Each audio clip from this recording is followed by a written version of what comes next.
சாப்டரோட ஸ்டார்டிங்ல ஒரு டஞ்சனோட பாஸ் ரூமுக்கு நம்ம ஹீரோ என்ட்ராகிறான். அந்த டஞ்சனோட பாஸ் யாருன்னு பாத்தீங்கன்னா ரொம்பவுமே பவர்ஃபுல்லான ஒரு ஐஸ் குவீன் தான். அவ என்ன சொல்றான்னா, உன்னோட 3 டீம்மேட்ஸ அங்க சாக விட்டுட்டு இங்க வர ஃபீலிங் இது எப்படி இருக்கு? அதுக்கு நம்ம ஹீரோ கூலா, சாக விட்டுட்டேனா அவங்க இன்னும் அவ்ளோ ஈஸியா சாக மாட்டாங்க. ஏன்னு தெரியுமா? உன்னோட கதையை நான் இங்க முடிச்சிட்டேனா எல்லாமே முடிஞ்சிரும்ல. இத கேட்ட ஐஸ் குவீன் சிரிச்சுக்கிட்டே, என்ன என்ன கொன்னுட்டா எல்லாமே முடிஞ்சிரும்னு நினைக்கிறியா? நீ இந்த உலகத்தை பத்தி புரிஞ்சுக்கிட்டது அவ்ளோதான் போல. நம்ம ஹீரோ கோவத்துல வாய மூடு. உன்னோட இந்த முட்டாள்தனமான பேச்சை கேட்கறதுக்கெல்லாம் எனக்கு நேரம் இல்ல.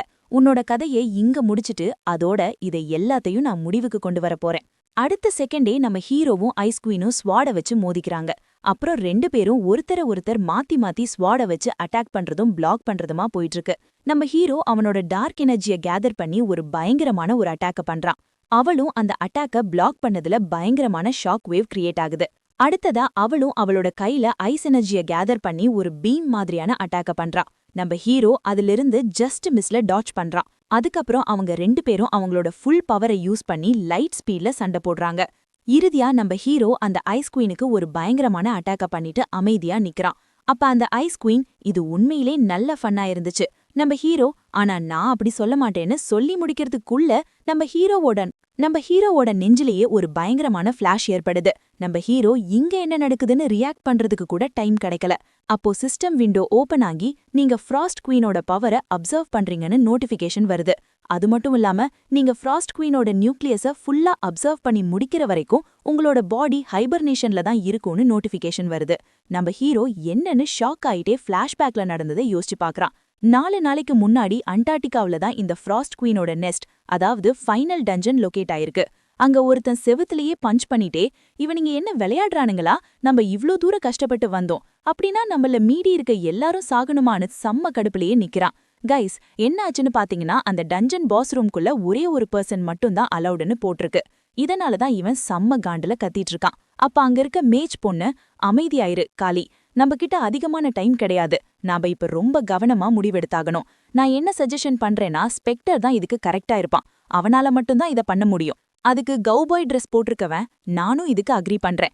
ஏன்னா ஸ்பெக்டரை தவிர வேற யாரா இருந்தாலும் ஐஸ் எபிலிட்டிஸ்க்கு அகெயின்ஸ்டா சண்டை போட்டாங்கன்னா அது அவங்களுக்கு டிஸ்அட்வான்டேஜா தான் அமையும். அப்ப காளியும் பல்ல கடிச்சுக்கிட்டே, என்னால போக முடியலேன்னு எனக்கு வருத்தமா தான் இருக்கு, ஆனா இதுக்கு ஸ்பெக்டர் தான் சூட்டபிளான ஒருத்தன்னு நானும் ஒத்துக்கிறேன்.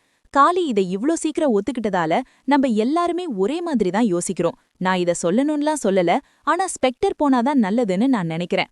ஒரு வழியா எல்லாரும் பேசி முடிச்சிட்டு நம்ம ஹீரோவை உள்ள அனுப்புறதுக்கு ரெடி ஆகுறாங்க. நீங்க ஷூரா தான் சொல்றீங்களா?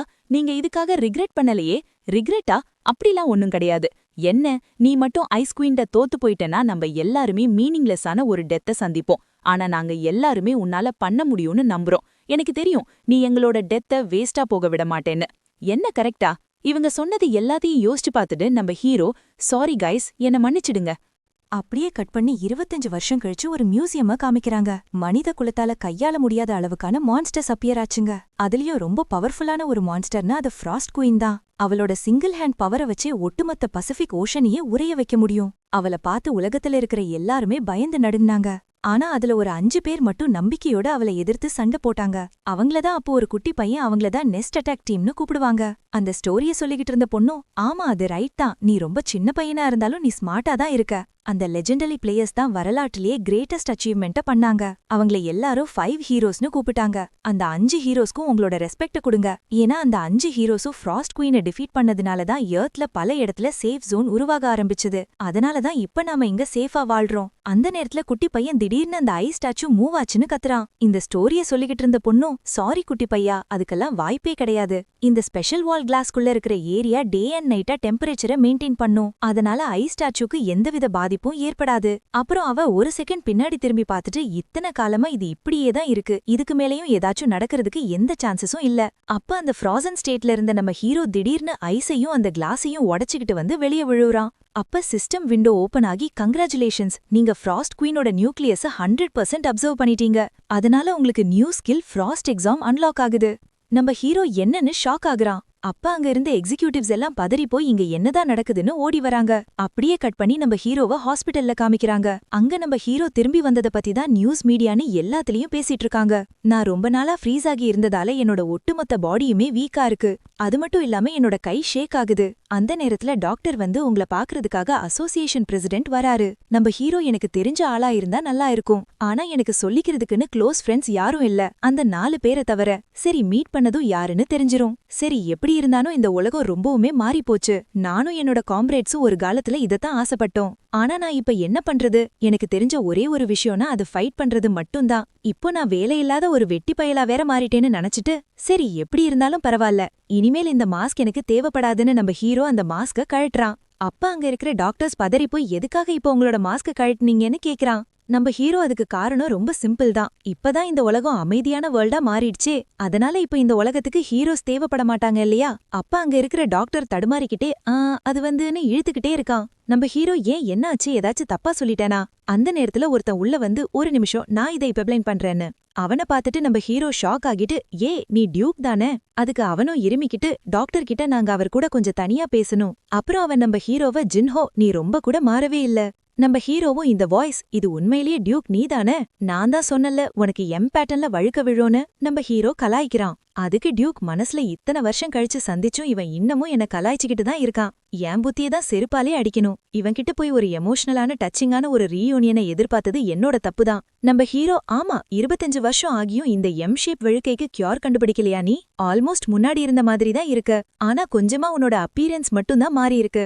சரி அதெல்லாம் விடு. இந்த டாக்டர்ஸ் எல்லாரும் ஏன் இப்படி ரியாக்ட் பண்ணாங்கன்னு மனசுல நினைச்சுக்கிட்டே டியூக் கிட்ட எல்லாம் முடிஞ்சதுக்கு அப்புறம் ஏன் இந்த டாக்டர்ஸ் இப்படி ஷாக் ஆகி இருக்காங்கன்னு கேக்குறான். சரி நான் சொல்றேன். 25 வருஷத்துக்கு முன்னாடி அந்த குவீன் நெஸ்ட நீங்க கிளியர் பண்ணதுக்கு அப்புறம் உடனே எல்லா பிளேயர்ஸ்க்கும் ஒரே மாதிரியான சிஸ்டம் மெசேஜ் வந்துச்சு. கங்க்ராச்சுலேஷன்ஸ், நீங்க ஃப்ராஸ்ட் குவீனை சக்சஸ்ஃபுல்லா டிஃபீட் பண்ணிட்டீங்க. இப்போ எர்த்ல பல இடத்துல சேஃப் ஜோன் உருவாக ஆரம்பிக்கும். அந்த செய்தியை கேட்டதுமே உலகத்துல இருக்கிற எல்லா மக்களும் மகிழ்ச்சியிலையும் ஆனந்தத்திலையும் கண்ணீர் விட்டாங்க. ஆனா அந்த சந்தோஷம் ரொம்ப நேரத்துக்கு நீடிக்கல. அடுத்த நொடியே சிஸ்டம்ல இருந்து இன்னொரு நோட்டிபிகேஷன் வந்துச்சு. பசிபிக் ஓஷன்ல உங்களுக்காக ஒரு நியூ டைமென்ஷனல் எலிவேட்டர் அதாவது செகண்ட் ஃப்ளோர் உருவாக்கப்பட்டிருக்குன்னு. அங்க இருக்கிற மக்கள் எல்லாரும் என்னது செகண்ட் ஃப்ளோரா, இது என்ன நான்சென்ஸா இருக்கு? அப்படின்னா ஃப்ராஸ்ட் குவீன் ஃபைனல் பாஸ் இல்லையா? நீ எல்லாரும் ஷாக் ஆனது மட்டும் இல்லாம விரக்தியிலையும் கோபத்திலையும் கொந்தளிச்சாங்க. அந்த சம்பவத்துக்கு அப்புறம் உலகத்துல இருக்க முக்கியமான பிளேயர்ஸ், அசோசியேஷன்ஸ், அப்புறம் பொலிட்டீஷியன்ஸ் எல்லாரும் ஒன்னு கூடுனாங்க. ரொம்ப நேரம் டிஸ்கஷனுக்கு அப்புறம் ஒரு ஸ்குவாடை அங்க அனுப்புனாங்க. அந்த செகண்ட் ஃப்ளோர் நிறைய ஆப்பர்ச்சுனிட்டிஸோட புதுசா ஒரு நியூ வேர்ல்டு மாதிரி இருந்துச்சு. அங்க மனுஷங்க, நியூ மேஜிக் டெக்னாலஜி, அது மட்டும் இல்லாம ரொம்ப பெரிய அளவுல ரிசோர்ஸஸும் நாலேஜஸும் கிடைச்சது. அதுதான் இப்ப இருக்க செழிப்பான எர்த்தை உருவாக்குனுச்சு. ஆனே நான் இதை தெரிஞ்சுக்கிட்டே என்ன பண்ண போறேன்? நான் தெரிஞ்சுக்கணும்னு நினைக்கிற விஷயமே வேற. அதுக்கு டியூக்கும் அந்த டைமென்ஷனல் எலிவேட்டர்ல மொத்தம் 10 ஃப்ளோர் இருக்குன்னு சொல்றான். நம்ம ஹீரோ மனசுலயே நானும் என்னோட காம்ரேட்ஸும் சேர்ந்து அந்த ஃப்ராஸ்ட் குவீனை தோக்கடிக்கிறதுக்கு 5 வருஷம் எடுத்துக்கிட்டோம். அப்படின்னா இந்த 25 வருஷத்துல அவங்க 5 ஃப்ளோரை கிளியர் பண்ணியிருந்தாங்கன்னா இப்போ அவங்க 7th ஃப்ளோர்ல இருப்பாங்க. ஆனா என்னோட காம்ரேட்ஸை கம்பேர் பண்ணனா மத்த எல்லாருமே ரொம்பவுமே வீக்கா தான் இருந்தாங்க. அந்த யூகத்தை வச்சு யோசிச்சு பார்த்தா அவங்க 5வது ஃப்ளோர்ல தான் இருப்பாங்கன்னு நினைச்சுக்கிட்டு டியூக் கிட்ட நம்ம இப்போ எத்தனாவது ஃப்ளோர்ல இருக்கோம்னு கேக்குறான். அதுக்கு அவன் எதுவுமே பேசாம அமைதியா இருக்கிறத பார்த்துட்டு நம்ம ஹீரோ ஏண்டா எதுவுமே பேச மாட்டேங்கிற, என்ன ஆச்சுன்னு கேக்குறான். கடந்த 25 வருஷத்துல மனித குலத்தால செகண்ட் ஃப்ளோரை மட்டும்தான் கிளியர் பண்ண முடிஞ்சுது. இதை கேட்டு நம்ம ஹீரோ ஷாக் ஆயிட்டு இப்போ எவ்வளோ காலம் ஆகுதுன்னு தெரியுமா? 25 வருஷம் கழிச்சும் நீங்க வெறும் செகண்ட் ஃப்ளோரை மட்டும்தான் கிளியர் பண்ணிருக்கீங்களா? அதுக்கு டியூக் நான் சொல்றது உனக்கு எக்ஸ்கியூஸ் மாதிரி தோணலாம், ஆனா இதுக்கு பின்னாடி ஒரு சரியான காரணம் இருக்கு. சரி சொல்லு, அந்த முட்டாள்தனமான காரணத்தை கேட்கறதுக்கு நான் ரொம்பவுமே கியூரியாசிட்டியோட இருக்கேன். 3rd ஃப்ளோர் ஃபுல்லா ஒரு வால்கானிக் ரீஜியன் மாதிரி இருந்துச்சு. அந்த வெப்பத்தை தாங்கக்கூடிய ஒரு சில பிளேயர்ஸால மட்டும்தான் உள்ள போகவே முடிஞ்சது. ரொம்ப காலத்துக்கு அப்புறம் அந்த லாவா சீக்கு நடுவுல ஒரு ஆல்டர் இருக்கிறத கண்டுபிடிச்சோம். ஆனா அந்த ஆல்டரை ஆக்டிவேட் பண்றதுக்கு ஃப்ராஸ்ட் குவீனோட நியூக்ளியஸ் தேவைப்பட்டுச்சு. சாரி, என்னை மன்னிச்சிடு. நான் குவீன் நெஸ்ட்ல பல முறை தேடியும் எனக்கு அந்த ஐட்டம் கிடைக்கல. நம்ம ஹீரோ மனசுக்குள்ளேயே அது நார்மலான ஒரு விஷயம்தான், ஏன்னா நான் தான் அதை அப்சர்வ் பண்ணிட்டேனே, இது ஒன்றும் உங்களோட ஃபால்ட் கிடையாது, இது ஜஸ்ட் ஒரு பேட் லக் மட்டும்தான். மனுஷங்க எல்லாருமே தப்பு பண்ணுவாங்க, பட் ஆனா அதை நம்ம புரிஞ்சுக்கணும். இப்ப நானே ஏதாச்சும் தப்பு பண்றேன்னு வச்சுக்கீங்களேன், நீங்க என்ன புரிஞ்சுப்பீங்க தானே? அதுக்கு டியூக்கும் ஆமா கண்டிப்பா நான் புரிஞ்சுப்பேன்னு சொல்றான். இப்ப ரொம்பவுமே டைம் ஆயிடுச்சு, நீங்க ஏதாச்சும் சாப்பிடுறீங்களா? இல்ல வேண்டா, நான் நல்லா தான் இருக்கேன். அப்புறம் இந்த சியோல் மியூசியம் இது என்ன அந்த அளவுக்கு ஃபேமஸான இடமா? அவனும் நம்ம ஹீரோ என்ன சொல்ல வராங்கங்கிறத புரிஞ்சுக்கிட்டு, நான் இப்போ கீழே போறேன். கீழே ரிப்போர்ட்டர்ஸும் மக்கள் கூட்டமும் நிறைய இருப்பாங்க. அதனால நீங்க என் கூட வந்தீங்கன்னா அது உங்களுக்கு ட்ரபிளா இருக்கும். அதுக்கு நம்ம ஹீரோ மனசுலயே, நீ டைரக்டா எமர்ஜென்சி எக்ஸிட் வழியா வெளியே போன்னு டைரக்டாவே சொல்லியிருக்கலாமேன்னு நினைக்கிறான். சரி நீ அங்க போயிட்டு உன்னோட வேலை முடிஞ்சதும் ஸ்ட்ரெயிட்டா ஹாஸ்பிட்டலுக்கு வந்துடுன்னு சொல்றான். நம்ம ஹீரோவும் மியூசியத்துல வந்து நம்ம ஹீரோவோட காம்ரேட்ஸ் கிட்ட, சாரி கைஸ், என்னை மன்னிச்சிடுங்க கைஸ். உங்களுக்கு தெரியுமான்னு தெரியல, ஆனா முன்னாடியை விட இப்ப இந்த உலகம் ரொம்பவுமே பெட்டரா மாறிடுச்சு. நம்ம ஒரு காலத்துல கண்ட கனவு அது இப்ப நிஜமாயிடுச்சு. அதனால நீங்க எல்லாரும் அமைதியா ஓய்வெடுங்க. சரி இந்தாங்க மை டியர் காம்ரேட்ஸ், ஒரு ட்ரிங்க் எடுத்துக்கோங்க. இந்த ஆல்கஹால் கூட ரொம்பவுமே விசித்திரமா ஸ்வீட்டா இருக்குல்ல? எனக்கு மட்டும்தான் அப்படி தோணுதான்னு தெரியல. அப்போ நம்ம ஹீரோ ஒரு விஷயத்த நோட்டீஸ் பண்றான். அடச்சே, உன்னோட மண்டை டஸ்டால கவர் ஆகியிருக்கு. நம்ம ஹீரோ அந்த டஸ்ட்டை துடைக்கிறதுக்கு அவன் மண்டையில கைய வைக்கிறான்.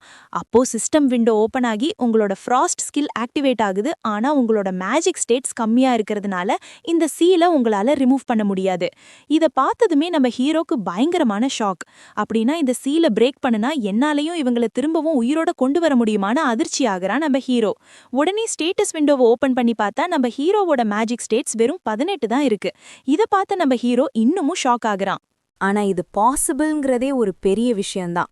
எனக்கு அதை பண்றதுக்கு இப்ப இருக்க ஒரே ஆப்ஷன் அது இந்த ஃப்ராஸ்ட் ஸ்கில்லு தான்.